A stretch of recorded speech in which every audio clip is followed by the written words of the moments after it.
sitani asobola okwesa sengawo. Sitani yakula bwati buli ali avaire bamukozesa. Yafuna omutume nga ali avaire bo. Bamuyita Yuda. Gwe bali basinga okwesiga. Yesu gwe yakwasa ensawo ya sente yabeera nazo. Yamanya bawaddeyo mmeka. Bayibuli eyogera ku mutume. Mukama waffe Yesu gwe yeegalanga ennyo. Naye teyogera nnyo ku mutume. Mukama waffe Yesu gwe yeesiganga ennyo. Kubanga yamala n'asuula obwesigwa. Yali Yuda Iskariyoti ye yali nange ensawo.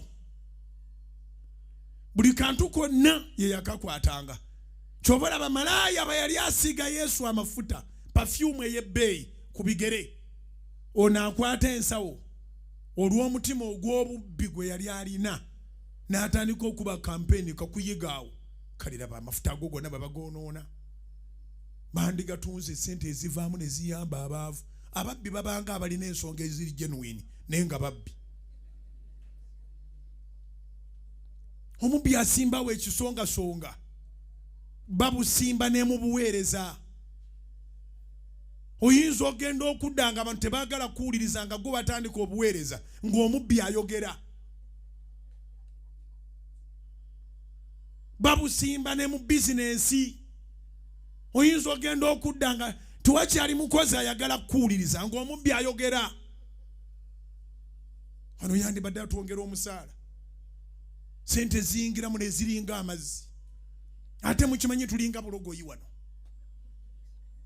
Tukola butasamuka. Wano nga bagenzo tukebera ffenna tuli balwadde emigongo gyonna gyakutukadda. Ffe twetika ebintu nene tutwala bukunkumukwa. Mukozi gwe weesiga ayogera. Ogenda okudda gwe nga yatandika emirimu n'owa abalala opportunities nga buli omu akutunuliranga omutemu.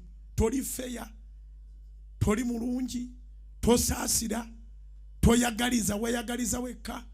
Buli gwoyogera naye nga takyawulira. Ebyo ebintu mulina obbiyiga. Mugenda gaggawala otandika ebintu. Ogenda okudda nga abantu baakanudde dda mu maaso.